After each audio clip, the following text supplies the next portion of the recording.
இயேசு உங்களை நேசிக்கிறார். பிரியமானவர்களே, இந்த நாளில் ஆண்டவர் நம்மளோடு பேசும்படியாய் வேதத்திலிருந்து ஒரு 3 வசனங்களை கூட வாசித்து ஆண்டவர் நம்மளோடு இடைபடுகிற காரியத்தை பார்ப்போம்.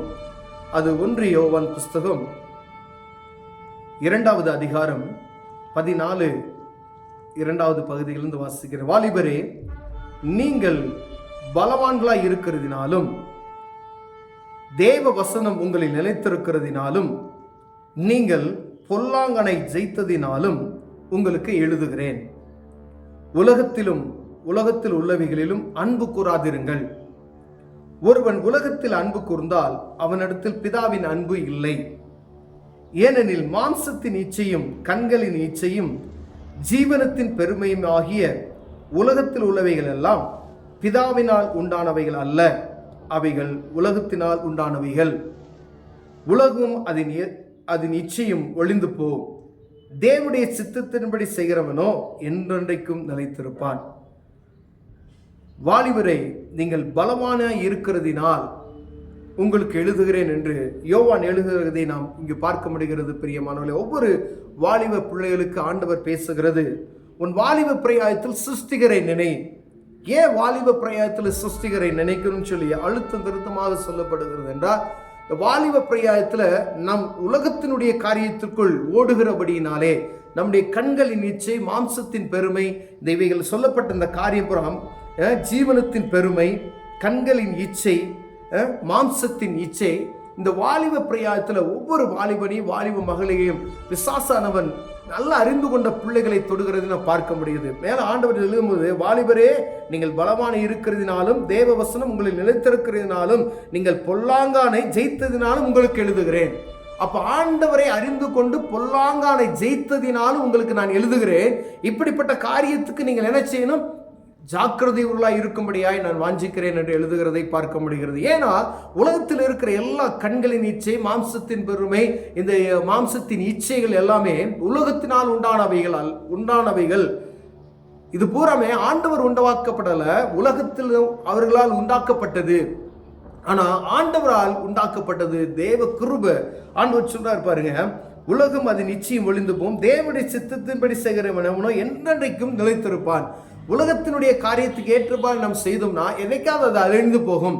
தேவ சித்தத்தின்படி நீங்க ஒரு காரியத்தை செய்வீர்களானால் அது என்றென்றைக்கும் நிலைத்திருக்கும் என்று சொல்லுகிறார். பிரியமானவர்களே, எந்த ஒரு காரியமும், வியாபாரமாக இருக்கலாம், நீங்க ஒரு படிப்பா இருக்கலாம், எந்த ஒரு காரியம் தேவ சித்தத்துக்கு நீங்க ஒப்பு கொடுத்து நீங்க செயல்படுவீர்களானால் ஆண்டவர் அதற்கு கிருபையை அளிக்க வல்லமையுள்ளவராக இருக்கிறார். உலகவேல மாம்ச சிந்தனையில நான் உலகப்பிரமமா நான் எடுக்கிற முயற்சிகள்ல அப்படி கடந்து செல்வேனால் அது ஆண்டவருக்கு சித்தமில்லாத காரியமா இருக்குமால் அது ஆண்டவர் என்ன செய்ய தடை பண்ணி போட்டுக்கிட்டே வருவார். ஒருவேளை நம்ம முயற்சி பண்ணி போனாலும் நிரந்தரமா இருக்காது, அது ஒரு குறிப்பிட்ட காலம் தான் அப்படின்னு சொல்றாரு. ஆண்டவர் கொடுக்கிற ஆசீர்வாதமே அது பரிபூர்ணமாய் இருக்கும். ஆண்டவரால் உருவாக்கப்பட்டதெல்லாம் பரிபூர்ணமாய் இருக்கும், என்றென்றைக்கும் நிலைத்திருக்குமா. தேவனுடைய சித்தத்தின்படி செய்கிறவனோ என்றென்றைக்கும் நிலைத்திருப்பான். அவன் செய்வதெல்லாம் வாய்க்கும். ஆண்டவருடைய சித்தத்தின்படி செய்கிற ஒவ்வொரு காரியம், இது ஆண்டவருக்கு சித்தம் இல்லை அப்படின்னு சொல்லி அதை ஆராய்ந்து பார்த்து செய்கிற அந்த காரியம் நிலைநிற்கும் என்று வேதம் சொல்லுகிறது. அப்ப வாலிபர்கள் எவ்வளவு கவனமாய் இருக்கணும். உலகத்தினுடைய பார்க்கறதெல்லாம் உனக்கு இன்பமாய் தோன்றும், பார்க்கிறதெல்லாம் அப்படியே ரொம்ப அழகா தான் தெரியும். ஆனா தேவ சித்தம் ஒன்று இருக்கிறதா என்று பார்க்கும்படி அழைக்கப்படுகிறோம். பிரியமானவர்களே, அநேக நேரங்கள்ல ஆண்டவருக்கு பிரியமான பிள்ளைகள் தான் என்ன செய்வான் ஆண்டவர். ஏன்னா இங்க மேல அவர் யோவான் எழுதும் பொழுது உலகத்தை ஜெயித்ததினாலே உங்களுக்காக நான் எழுதுகிறேன் அப்படின்னு சொல்றாரு. அப்ப உலகத்தின் ஜெயித்த பிள்ளைகளுக்கு மாம்சத்தின் போராட்டம், கண்களின் இச்சையில் வரை போராட்டங்கள் எப்பொழுது வந்து கொண்டே இருக்கும் என்பதை நாம் மறந்து போகாதபடிக்கு அதில் ஜாக்கிரதையுள்ளதாய் காணப்படும்படியே நமக்காக எழுதப்பட்டு இருக்கிறது. பிரியமான ஒவ்வொரு வாலிப பையங்களும் வாலிப பெண் பிள்ளைகளும் ஜாக்கிரதையா இருக்கணும். ஏன்னா உலகம் ஆண்டவருக்கும் அவருக்கு உலகத்தினுடைய காரியத்துக்கு சம்மந்தமே இருக்காது. உலகம் இதை செய்ய அப்படின்னு சொன்னா ஆண்டவர் இதை செய்யாது அப்படின்னு சொல்லுவாரு. அப்ப உலகத்துக்கு இசைந்து நடக்கிற ஒரு அனுபவம் நமக்குள் இல்லாதபடிக்கு ஆண்டவருக்கு எது விருப்பம் என்று பார்த்து அதன்படி நடப்போமேனால் நீங்க செய்கிற காரியமெல்லாம் வாய்க்கும் என்று சொல்லப்படுகிறது. பிரியமானவர்களே, அது நிலை நிற்கும். ஏதோ ஒரு குறிப்பிட்ட நேரத்தில் இந்த ஆசீர்வாதத்தை கொடுத்துட்டு அப்புறம் எடுத்துக்கிறது எப்படி இருக்கு பார்த்தீங்களா? அப்படி அல்ல, அது நிரந்தரமா இருக்கும், நல்ல சுகமா, அது பெர்மனண்டான சுகம். உங்களுக்கு ஒரு வியாபாரமா அது பெர்மனண்டான வியாபாரமா இருக்கும். உங்க படிப்பா நல்ல உயர்தரமானது, உங்களுக்கு அது ஆண்டவர் வாய்க்க பண்ணி தருகிற ஒரு காரியமா இருக்கும். எல்லாம் பர்ஃபெக்டா ஆண்டவர் அந்த காரியத்தை செய்வார் என்று அவருக்குள் நிச்சயித்து, அவருடைய மேன்மைக்காய், அவருடைய சித்தத்தின்படி அவருக்கு ஒப்பு கொடுத்து, உலகத்தினுடைய காரியத்துக்கு வெறுத்து ஆண்டவருடைய சித்தத்தின்படி நடப்பீர்களானால் அது பரிபூர்ணம் அடையும் என்று ஆண்டவர் சொல்லுகிறார். பிரியமான எத்தனை வாலிபர்கள் இதுல நம்ம உண்மையா இருப்போம் அப்படின்னு சொல்லி பார்க்கும் பொழுது எல்லாருக்கும் என்ன செய்யும், உலகத்தில் உள்ள காரியங்கள் எல்லாருக்குமே என்ன செய்யுது, ஆசைதான். எல்லாத்தையும் அவங்க எதை செய்யறாங்க, ஒரு பைக் வாங்கினா அந்த மாதிரி பைக் வாங்கணும், ஒரு கார் வாங்கினா இந்த மாதிரி கார் வாங்கணும், அவன் இந்த மாதிரி வேலைக்கு போனா இந்த மாதிரி. ஆனா ஆண்டவருடைய சித்தம் என்ன இருக்கிறது என்பதை பார்ப்பதற்கு நமக்கு நேரங்கள்ல. பெற்றோர்கள் சொன்னாலும் அது கேட்கறது இல்லை, யார் சொன்ன போதகர் சொன்னாலும் கேட்கறது இல்லை, பிரசங்கியார்கள் சொன்னாலும் கேட்கறது இல்லை. ஏன்னா அவர்களுக்கு நமக்கு சொல்லுவதெல்லாம் அவர்களுக்கு எப்படி இருக்கும், கசப்பா இருக்கும். ஆனா ஒரு நாள் வரும், அப்ப நீங்க நினைப்பீங்க, ஐயோ அப்ப நீங்க சொன்னதை கேட்டுதான் இன்னைக்கு நல்லா இருந்திருக்கலாமே அப்படின்னு. ஆண்டவர் சொல்றார், கர்த்தருடைய பிள்ளைகளே, நீங்கள் கீழ்ப்படிந்து நடக்கிற பிள்ளைகளுக்கே உங்களுக்கு நீங்க ஜாக்கிரதையா இருக்கணும்னு சொல்லி. ஆண்டவருக்கு பயந்து நடக்கிற பிள்ளைகள் அவர்களுக்கு தான் எழுதுகிறாரு. இது உலகத்தில் இருக்கக்கூடிய காரியங்களுக்கு நீங்க எப்பயுமே ஜெயிக்கிறவர்களாய் காணப்படணும்னு சொல்லி.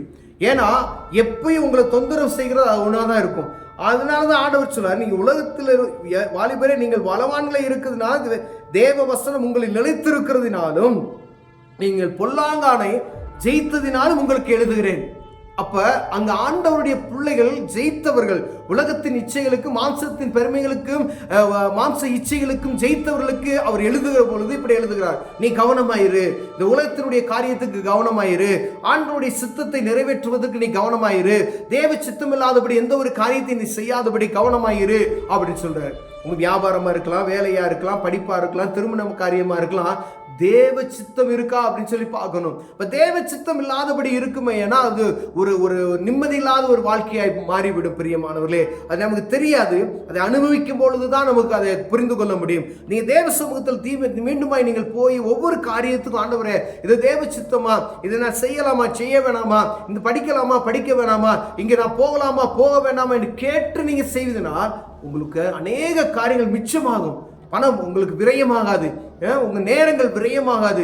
எவ்வளவு நாட்கள், உங்களுக்கு எத்தனை வருட காலங்கள் விரயமாகிறது என்பதை நாம் பார்க்கிறோம். அப்ப இதெல்லாம் விரயமாகாதபடி உங்களுக்கு கிடைக்கிற காரியங்கள் எல்லாமே ஆண்டவர் கிருபையாய் கொடுக்கிற அந்த நாட்களா இருந்தாலும், நேரங்களா இருந்தாலும், பணமா இருந்தாலும், ஆசீர்வாதமா இருந்தாலும் சொல்லி அது ஆண்டவர் பெர்மனண்டா கொடுப்பார். பிரியமானவர்களே, அப்ப ஒவ்வொரு நாளும் ஆண்டவருக்கு சித்தமான காரியத்தை வாலிபர்கள் செய்கிறோமா என்று பார்க்கும்படி அழைக்கப்படுகிறோம். ஒருவேளை இந்த வாலிப பிராயத்தில் அவரை நினைத்தீர்களானால், அவரை சிருஷ்டிகரை நினைப்பீர்களானால், ஒவ்வொரு நாளும் உங்களை ஆண்டவர் மேன்மைப்படுத்தி உயர்த்த வல்லமையோராக இருக்கிறார்.